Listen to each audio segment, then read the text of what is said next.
Capitalist Death Parade! Capitalist Death Parade! Capitalist Death Parade! With your hosts, Joy Marie Mann and Josh Radio Hedge, a podcast where we discuss the dystopian hellscape of capitalism that we call home. Welcome to the Capitalist Death Parade with your hosts, Joy Marie Mann and Josh Radio Hedge, a podcast where we discuss the dystopian hellscape of capitalism that we call home. Hey, everybody, Josh Radio Hedge here. And this is Joy Marie Mann. And welcome to the Capitalist Death Parade. Da, da, da. So apparently we're on this thing where I do a song each week.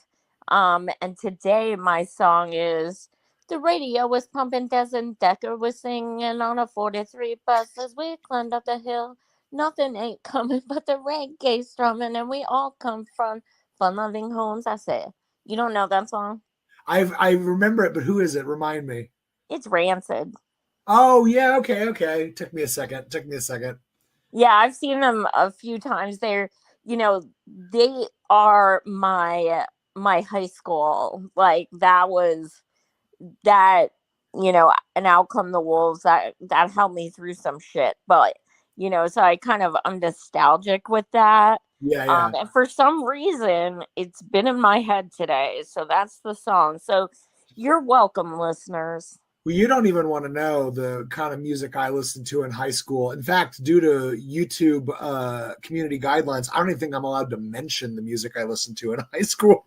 What was it, like death metal or something? Oh, I'm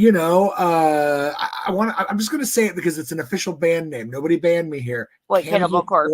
Yeah. Jinx.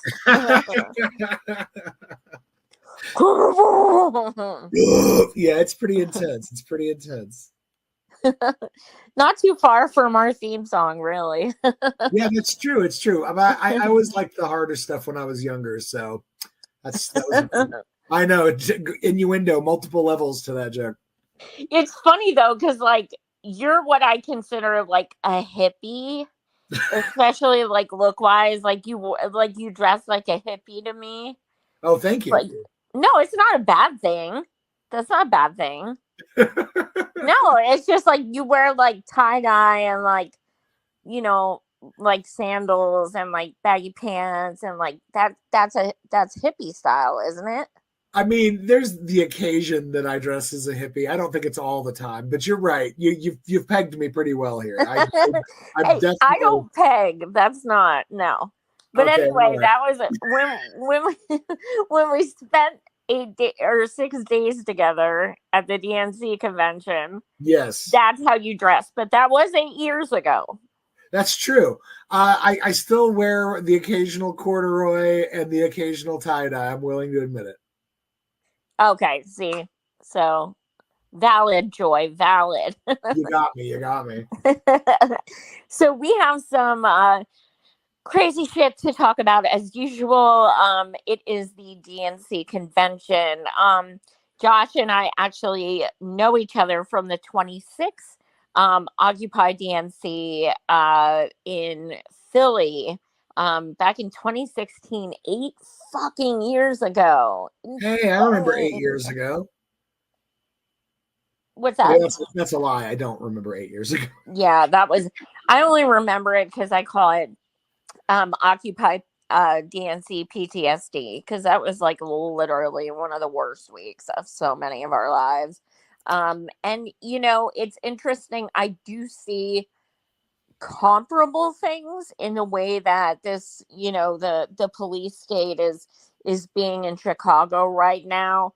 Like, I remember when we were literally just chilling in the grass, like, oh, yeah. We're all hugging each other, crying, saying we love each other. We have no shoes on. We're just like being like real, like lovey-dovey with people and supportive.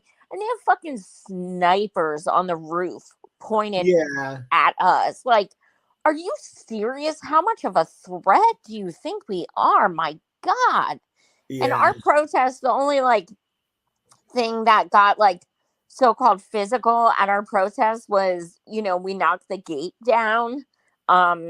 which was completely fair because they're like, their whole thing was like, you know, don't build a wall, don't build a wall. And then they built this fucking gate that was literally over a mile long Yeah, like around the a 10-foot premises. wrought iron gate surrounding Yeah. the entire multiple block perimeter. They're doing it this year too. Same thing. 4 block Yeah. perimeter this year. And they had over 5,000 cops, which is fucking insane. They bust them in from New York, New Jersey, all, and I'm like, dude, we're just a bunch of people who want fucking healthcare. That's all. That's all we fucking want. We just Now, want to be represented. Please stop beating us with batons. exactly. Y'all have healthcare. Shut the fuck up. What are you mad about? Y'all get paid. You get sick leave. You even get paid when you unalive people. Shit. You even get like early retirement with full benefits. That sounds So, good to me. There we go. I need a new job. That's what I need. oh, you lost me, man. Nice knowing you.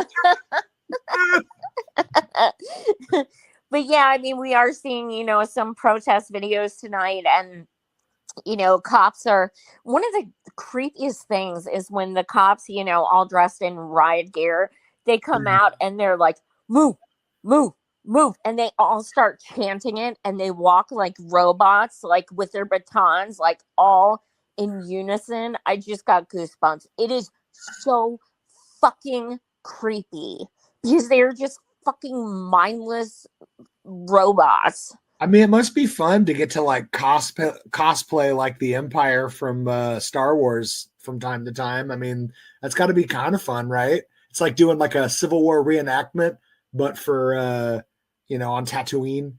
I mean, that sounds fun on the Death Star. Can I say these words? Can I say Death Star? Who the fuck knows? On a live star. I'm sorry. Oh my god, YouTube! I can't. To those who haven't been watching my regular show on YouTube, or haven't seen the last episode, rather, they gave me a strike.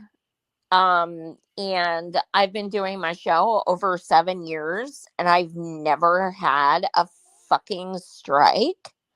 But because I'm talking about Palestine, I got a strike for, I'm going to spell it out, VIOLENCE. And the thing about strikes are you're not able to appeal. And if you get 3, all your shows, your channel, everything done, period. No appeal, like you are done. So that means I will lose all of my shows. I've done over 1,000 shows. Everything's gone if I get 2 more fucking strikes. Insane. Just because I'm talking and saying what I want to say. Well, and I sent it to you. I was looking through their terms of service and everything, and it doesn't make any sense. It says that like not just that you can't like play audio that is inherently VIOLENT. God, I hate spelling. But it says that let me see the wording that they used. It's kind of like mind blowing. It says it's even like alluding to audio involving. So it doesn't mean audio of, it means audio where you're talking about. And so it's like, it's basically saying we can't talk about war. No, we can't talk about Palestine. We can't talk about anything. We can't talk about war in a news podcast. Like that, it's a crazy time to be alive. Yeah, for real. So sign up for my Rumble, because that's where I'm going to start putting these on as backup too. And sign on to my TikTok too, because I make a lot of videos there I don't do on here. But I digress. So we have the protest going on. Medea Benjamin, my girl, she got inside some fucking how. I don't know. Everybody knows how she is. I think it's because she's like 80 pounds. She just kind of sneaks in cracks or something.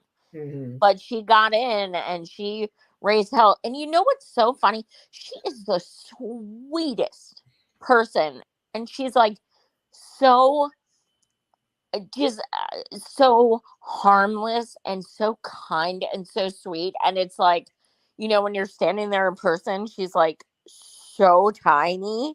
And, you know, to see her like getting arrested all the time and stuff. And it's like, you don't even need to do that. She's going to come with you. She's a freaking sweetheart. She's just doing this because she's trying to call attention to it. But like some of them get rough with her, and it's just like, y'all know who she is. So yeah, her and some other Code Pink people got in. They were protesting. Now here's what I'll tell you. What grosses me out a million times more than Kamala is her fucking sycophants. Yeah. Because when she's like, I'm speaking, and her girl boss bullshit, that is expected. What is more disgusting is a fucking standing ovation of a bunch of, yeah, oh my God, yeah, oh my God, you're so amazing, yeah. And then everyone praising it. That is a million times more disgusting, because we're supposed to support women of color, right? Yeah. But here are some Palestinian women of color whose relatives are literally experiencing genocide. And in the state with the biggest Muslim and Arab population in our entire fucking country, and you are insulting them, demeaning them, basically saying shut the fuck up and sit down, and you're getting like all these, you know, people like yeah. Well, you know, Medea and her comrades go in to disrupt the convention, and all of a sudden the crowd starts chanting USA, USA, USA, and I was like, these motherfuckers are Trump supporters. Yeah. Like, who the fuck chants USA except Trump supporters and Jerry Springer? I've never seen anyone else do it. And wrestling fans. Wrestling fans will also actually bust out in some USAs. True. Yeah, I mean, I'm like, you know, or they do the 4 more years. That's Trump supporter too. Like, but, you know, it's gross that, you know, they treat them that way for protesting, but it is expected. When people come in and say, we are the reason, our country is the reason that this is still going on because of our money and our ammo, us alone, we are keeping this going, and you are applauding and cheering to interrupt that by chanting the name of our country, who we just said is responsible for 186,000 martyrs and counting, and all the other devastation. And you are drowning them out by chanting support for that. So I'm going to take it to the next level for you. I don't know what all you've seen of the skullduggery that's already happened at the DNC yesterday and today. But today, there was a protest that busted out in the DNC, and it was during Biden's speech. And there were different Jewish groups, Muslim groups that were holding up like these, you know, Free Palestine signs. And there was one woman in particular. She was a Muslim woman, and she had her head covering and everything. And she's a delegate. She's in the DNC because she's a delegate. Okay. And they're holding this sign because they're trying to do, silently, by the way, because they're just trying to like make a moment. So they turn the lights out over them. They're uncommitted delegates. Yeah. There's tons of them. Yeah. So they turn the lights out over them first, but then this is where it gets super ugly, because you were just talking about, oh, how could the Kamala fans cheer telling women of color to shut up when they're begging for their families not to be, you know, unalived. And get this, in this clip, one of the people that's like a row back from this female delegate has one of these big long pole signs that says "We love Joe" that a bunch of people in the audience had, and starts whacking her on the back of the head with it. Oh my God. Right in front of the pit boss, who's standing there looking all, you know, puffed up and important in his big blue tie, and he just watches it happen and does nothing. So we're talking like literal like Islamophobic hate crime stuff, people attacking these people physically, and the security doing nothing. I cannot believe I didn't hear about this. I'll have to find the link and send it to you. I don't have it on hand. What in the actual fuck? And you know what? I'm not like super surprised. I mean, not that this is comparable, but remember when we were there and Hillary supporters were like ripping signs out of people's hands, pushing them and, you know, spitting on them and everything else.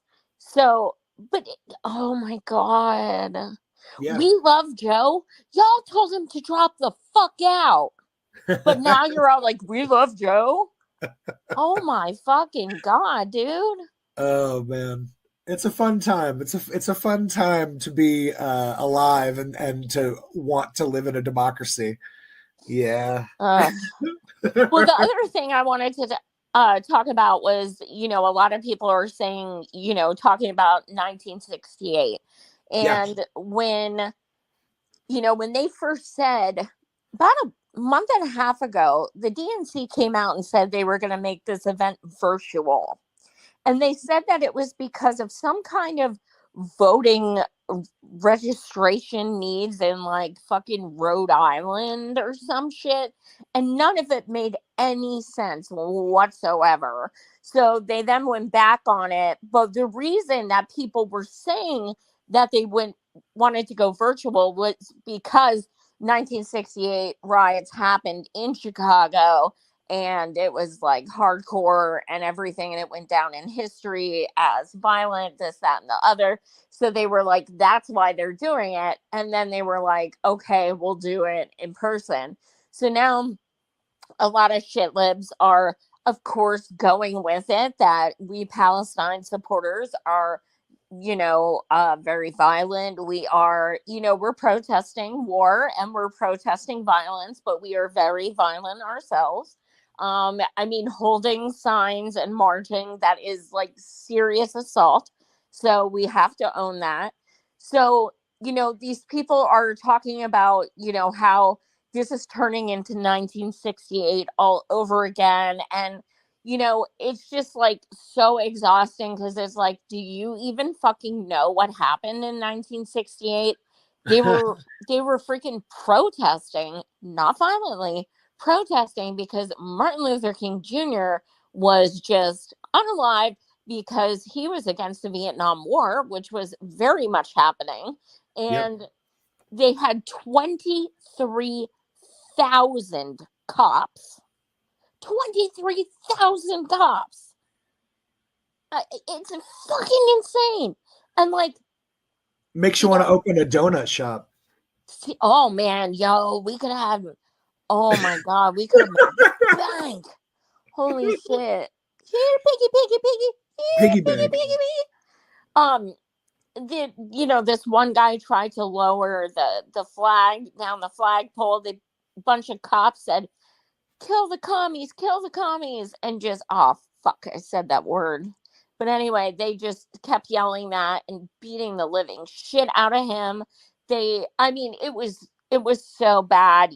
People were beaten left and right. And this was not a violent protest. This was violent police. So the fact that shit libs are all like, you know, oh yeah, it's 1968 all over again, acting like fighting for people of color is like this awful thing. Yeah.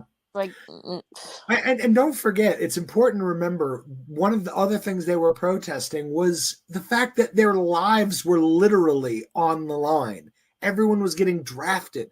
Like, can you imagine being a young person and having that sword of Damocles dangling over your head, knowing that at any moment they might scoop you up, ship you over into a jungle somewhere to fight for your freaking life for a war that you never asked for and don't in any way agree with? I mean, it's, yeah. Yeah, exactly. And that's how, you know, it's so crazy to me that we are in this situation. And in so many ways, I'm not surprised, but I'm just astounded every day by the amount of people in my life as well who just don't fucking get it. Oh my God. They just don't fucking get it.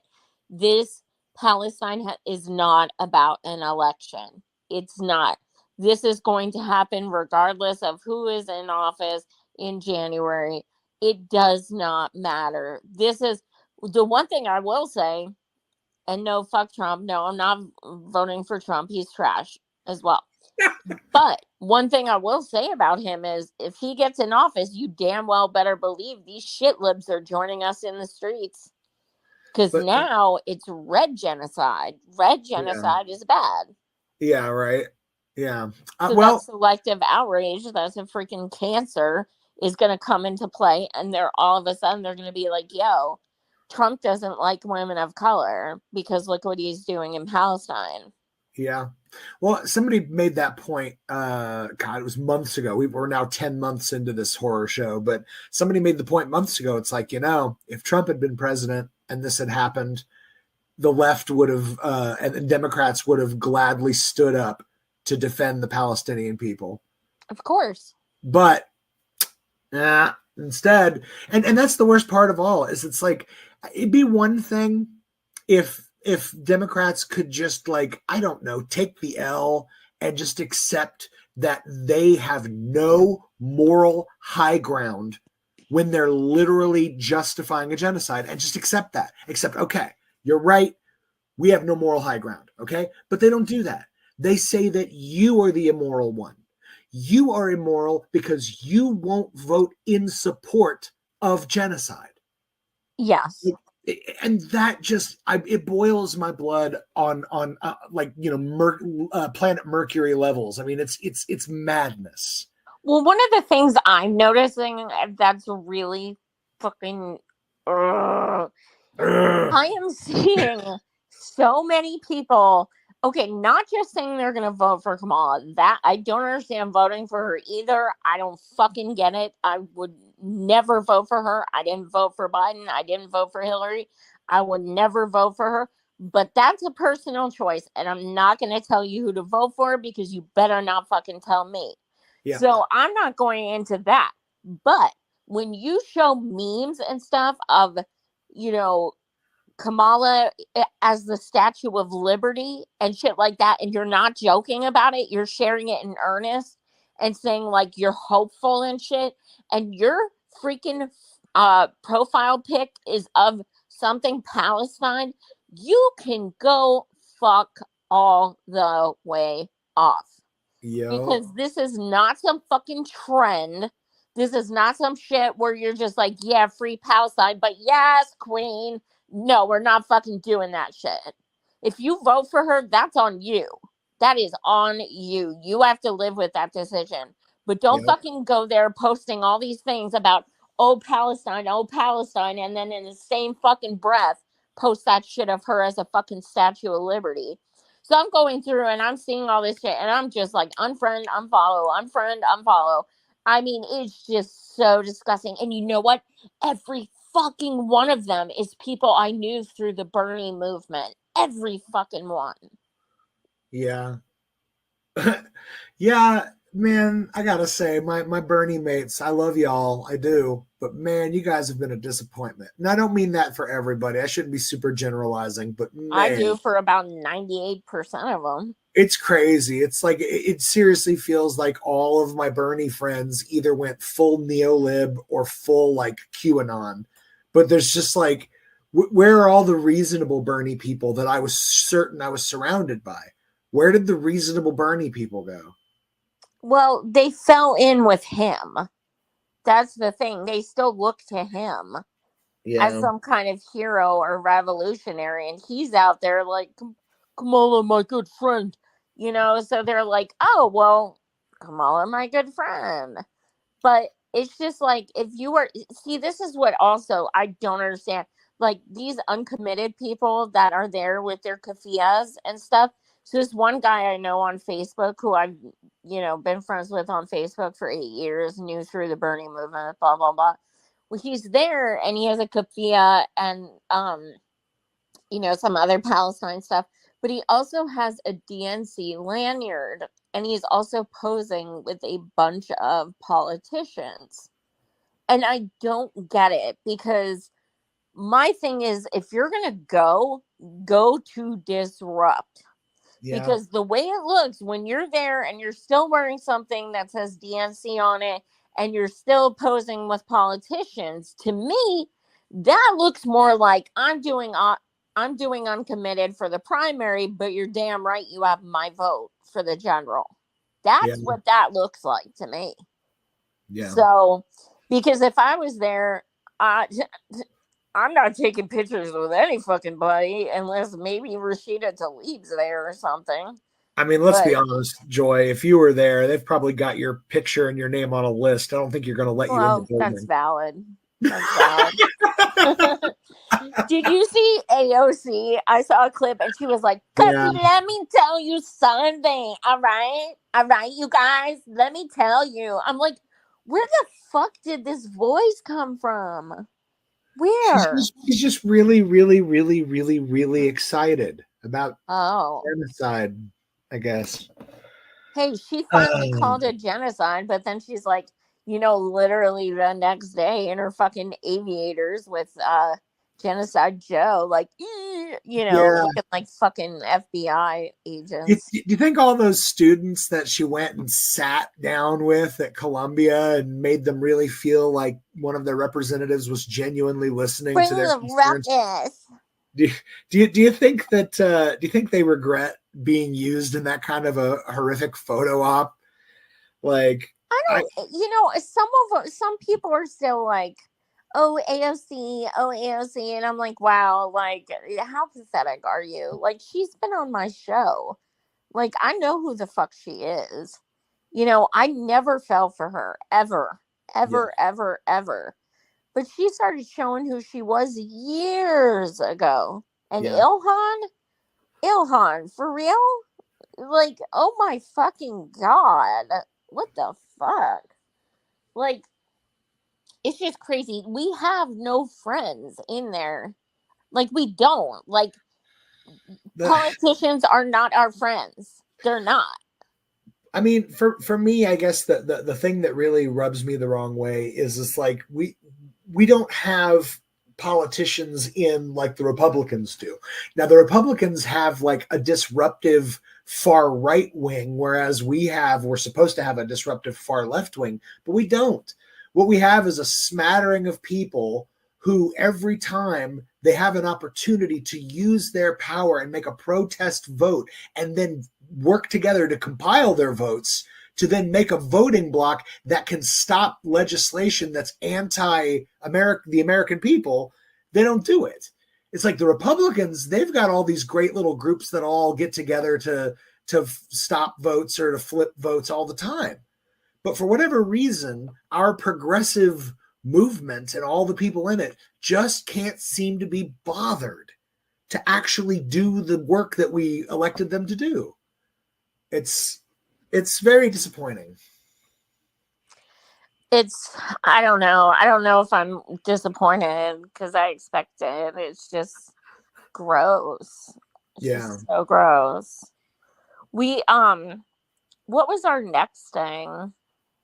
So the next thing we were going to talk about was the Time Magazine article. Yeah. So I want to talk about this. This is pretty wild. About a week ago, Time Magazine published a cover story for their new magazine about Netanyahu. And what's crazy about this is today, or maybe this was yesterday, an online-only article was written that fact checks the published cover story article that Time already released and is already on the check stands. So basically, this whole article, which is again online only, lists that basically the entirety of everything that Bibi Netanyahu said in this Times cover story was a lie, but they didn't bother to fact check it before they went to print. Not an accident. Well, this is what I'm getting at here. So now I want to remind everybody that before this happened, first it was the New York Times. They ran a cover story that was about systemic SA abuse from Hamas on Israeli civilians. Yes. Okay. I remember that. Now, to write this story, the New York Times hired a former IDF intelligence agent who had zero experience doing journalism to write an article, a cover story for the New York Times. And then after writing this article, their own editorial board just doesn't bother to vet any of the info. No fact checking, nothing. Okay?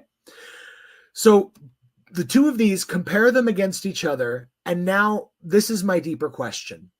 Why is it that the New York Times and Time Magazine, both publications with storied histories of their dedication to truth and transparency, why are they now choosing to throw their own credibility as journalists into the toilet just to protect some colonialist far-right apartheid ethno-state while they're doing a genocide?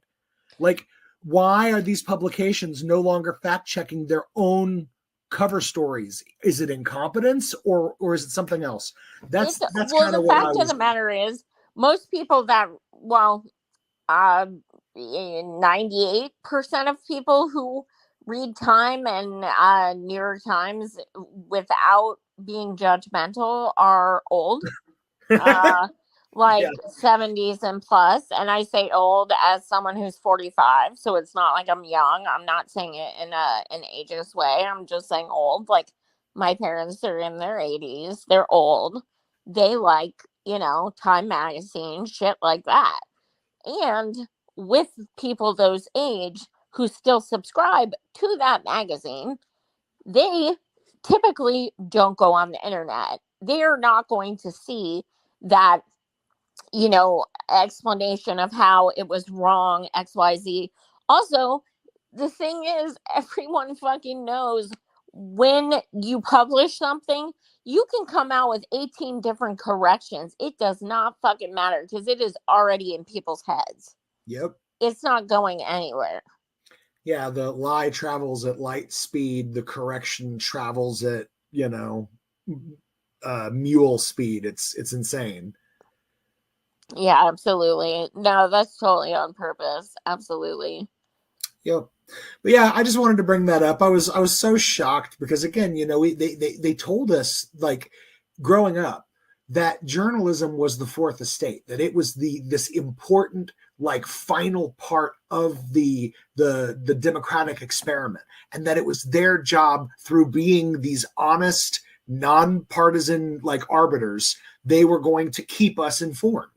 And now we're finding out that these storied publications, they're just lying to people openly, and they won't even fact check their own lies. Like, at one point in the Time Magazine article, Netanyahu's talking about how, they burned 40 babies or some craziness. And it's like, okay, but that didn't happen.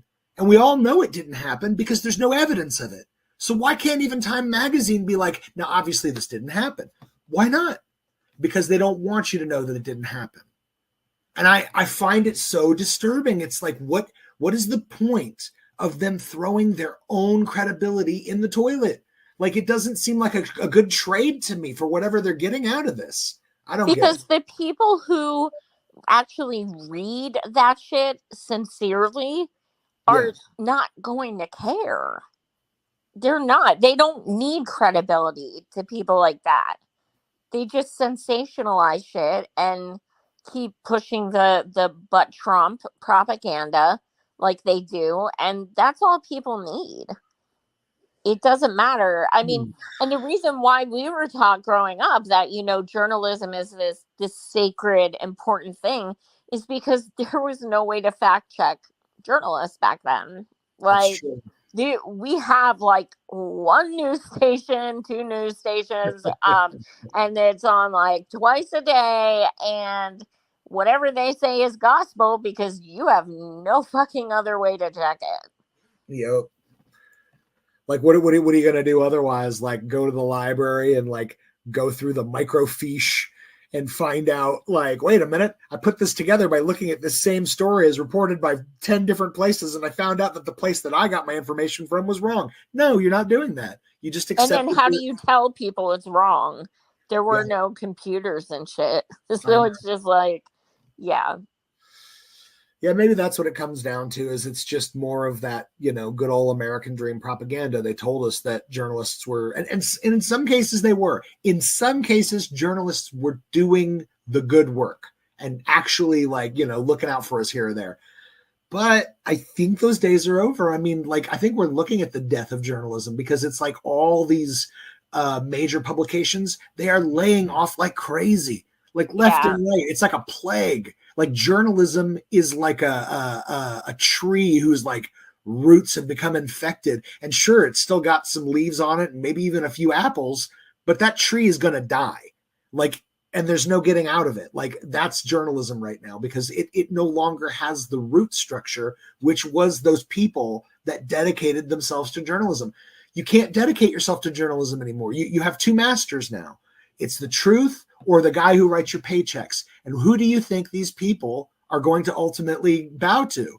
And they're going to bow to the guy that writes their paycheck. And that's what killed journalism. At the end of the day. That's why, like, I'm broke as fuck. So people know I just keep it real. I have no one to answer to. Like, I am broke. So I have no, like, I just say whatever the fuck I want.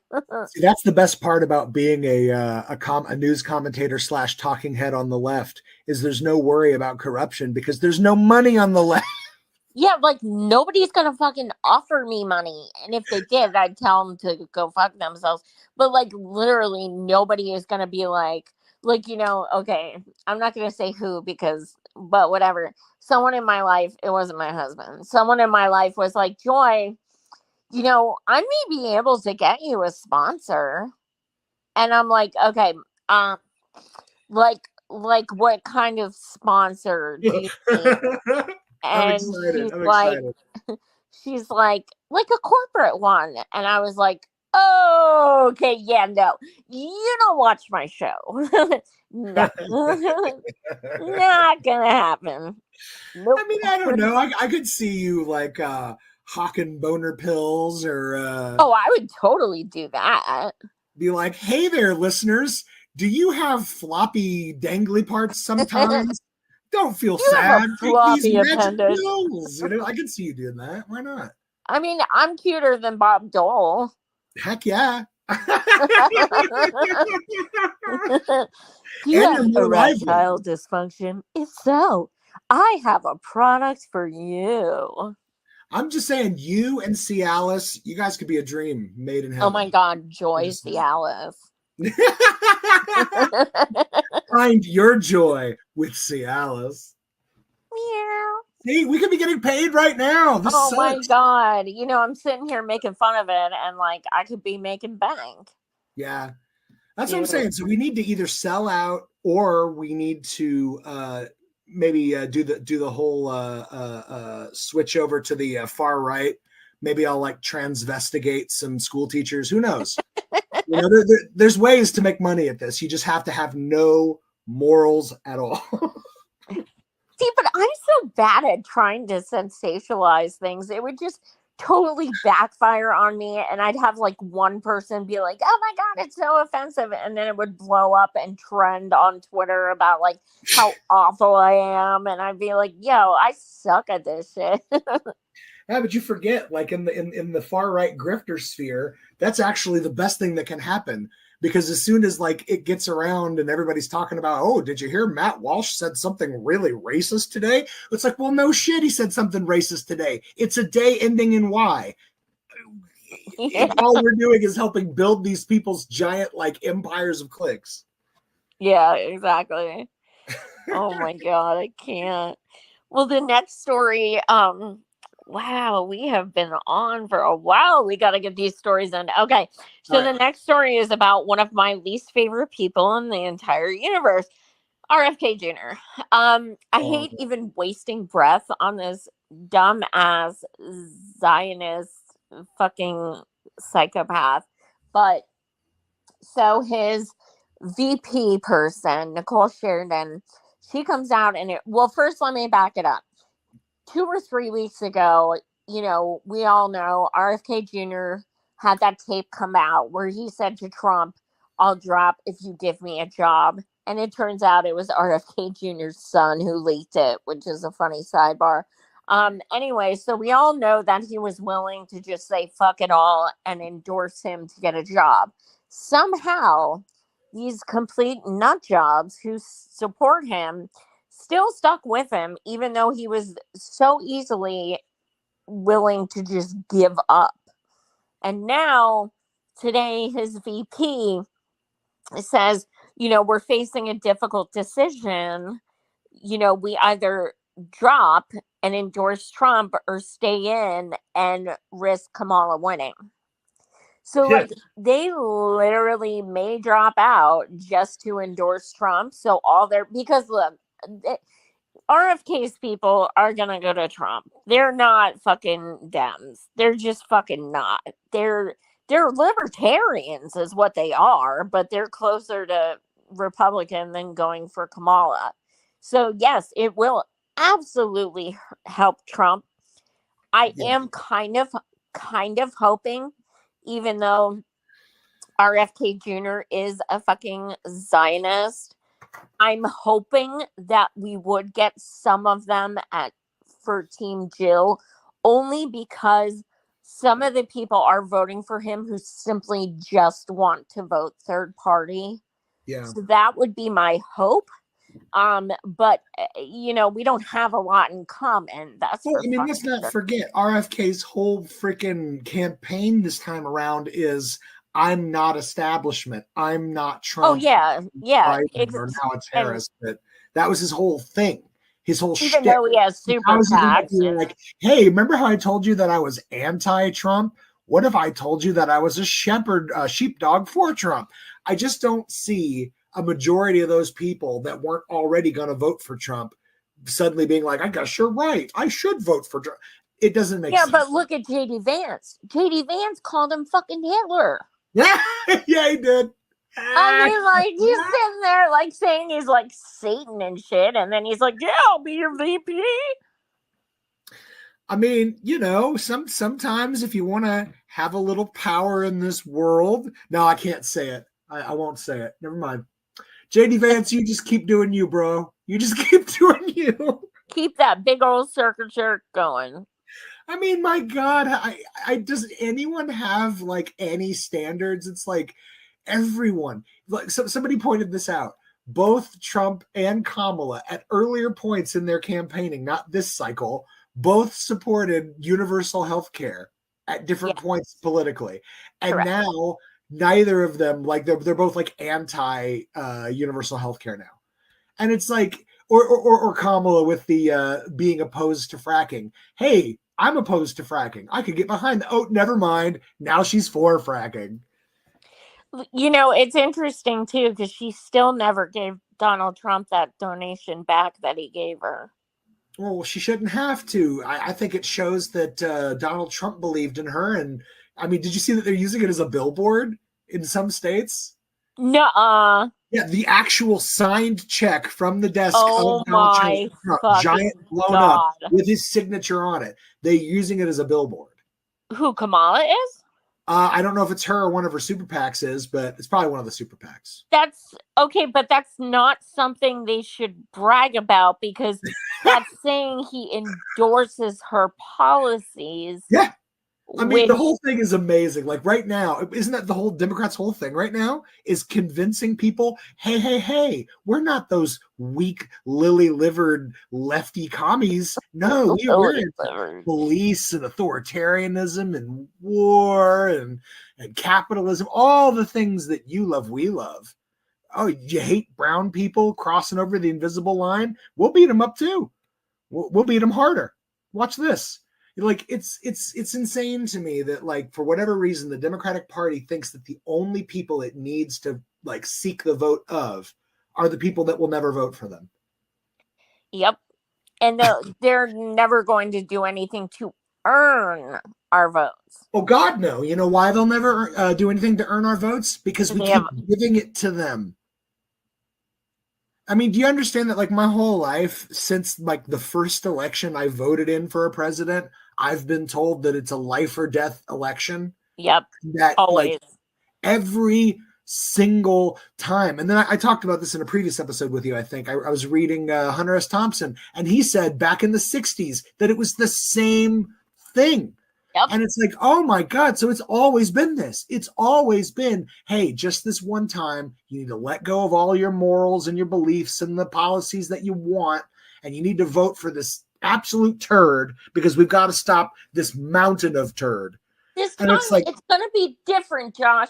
You don't understand. It's going to be different. Everything's going to be different.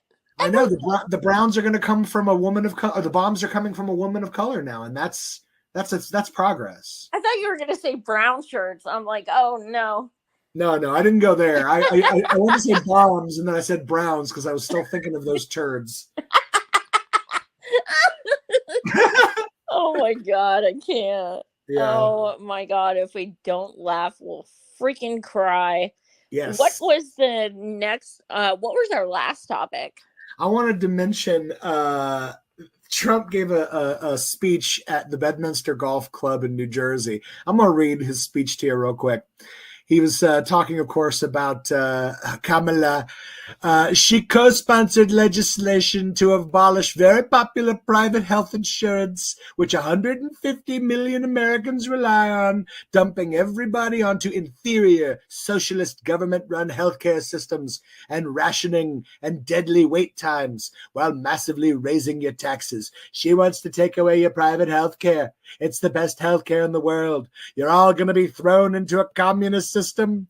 You're going to be thrown into a system where everybody gets health care. Bum, bum, bum. Oh my God. I just We're love it. even half as so-called left as, you know, these Republicans think they are. Oh my God. They're literally calling her Commie Kamala. Oh, yeah. Oh, no. Comrade Kamala is the new one. Oh, now there's a new one. Okay. That's a good one. Actually, I thought that one actually has a good ring to it. The rest of them Great. weak. Now I can't call Comrade people Kamala Comrade. actually has a ring. God. I wish. God. Oh my God. But yeah, just so we can clarify, we mentioned it earlier. No, Kamala absolutely is not for universal health care, and she absolutely won't be getting rid of private health care, and she has said as much. And it's like, it's crazy.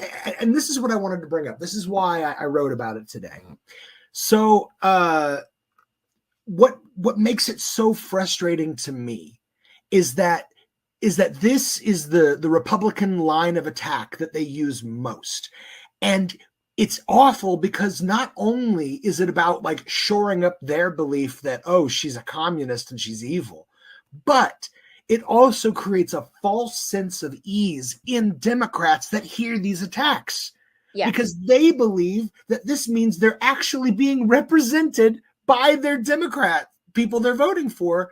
Yep. But instead, they're just being rhetorically manipulated by Republicans. Right. And it's like, I don't know. It drives me up the wall because it's not fair. It's literally confusing the poor voters into thinking that Kamala actually believes in leftist policy. Yeah. I mean, I'd like to think that people aren't that stupid, but I'm sure there's at least some. No. Majority of voters would disagree with you on that. Oh no, I always think of it in terms of young people for some reason.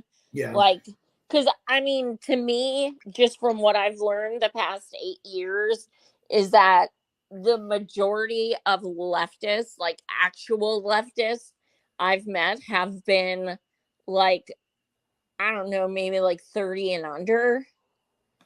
I think that's a huge voting block. And I think they're incredibly good at research and stuff. Mm-hmm.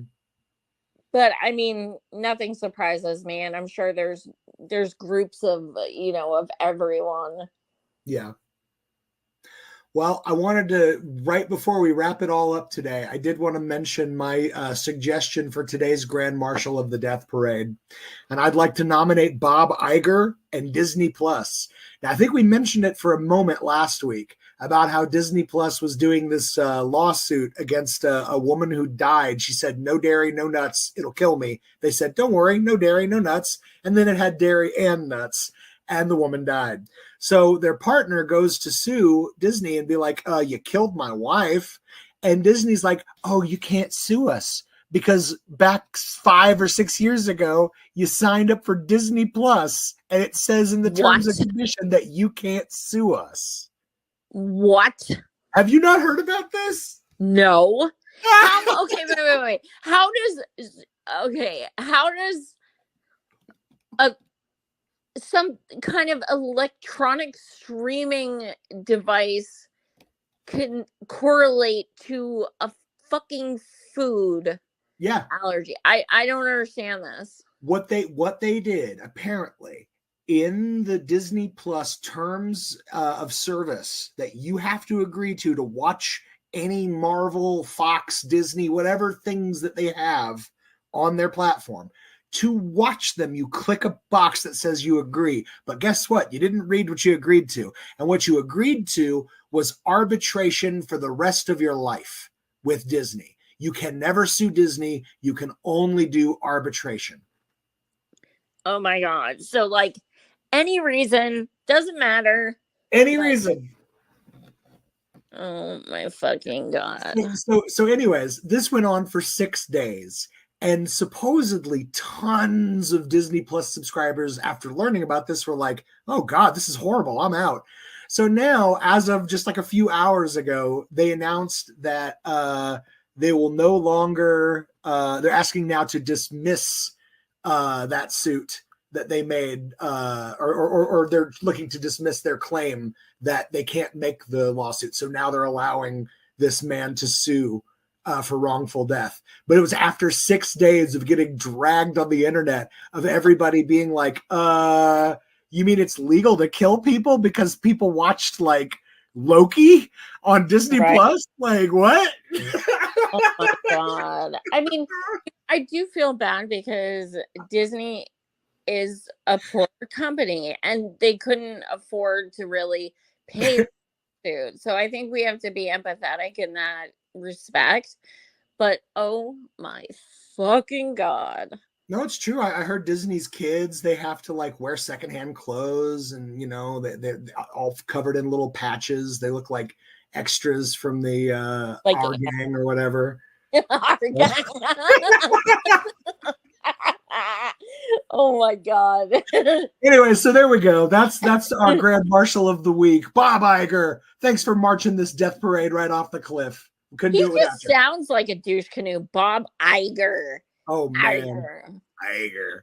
Well, boy, it's been another amazing hour of fantastic political discourse with you. I always appreciate getting to break things down with you. Yeah, same to you. I hope you guys enjoyed it. Definitely subscribe to my YouTube, to my Rumble, to my TikTok, to my Substack, and you know, all the things. And don't forget to subscribe to my Cialis delivery service. Woohoo! I'll be the first to try it. Oh my God, I can't.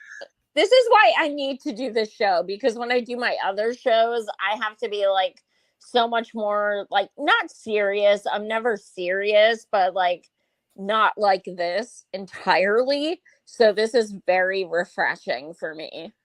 Well, it's good to laugh because, like you said, if we don't laugh, we'll probably spontaneously combust. So I will cry in the fetal position, hands down. Well, guys, this is the Capitalist Death Parade. My name is Josh Radio Hedge. And my name is Joy Marie Mann. And we will see you guys next week. Peace. Capitalist Death Parade! Capitalist Death Parade!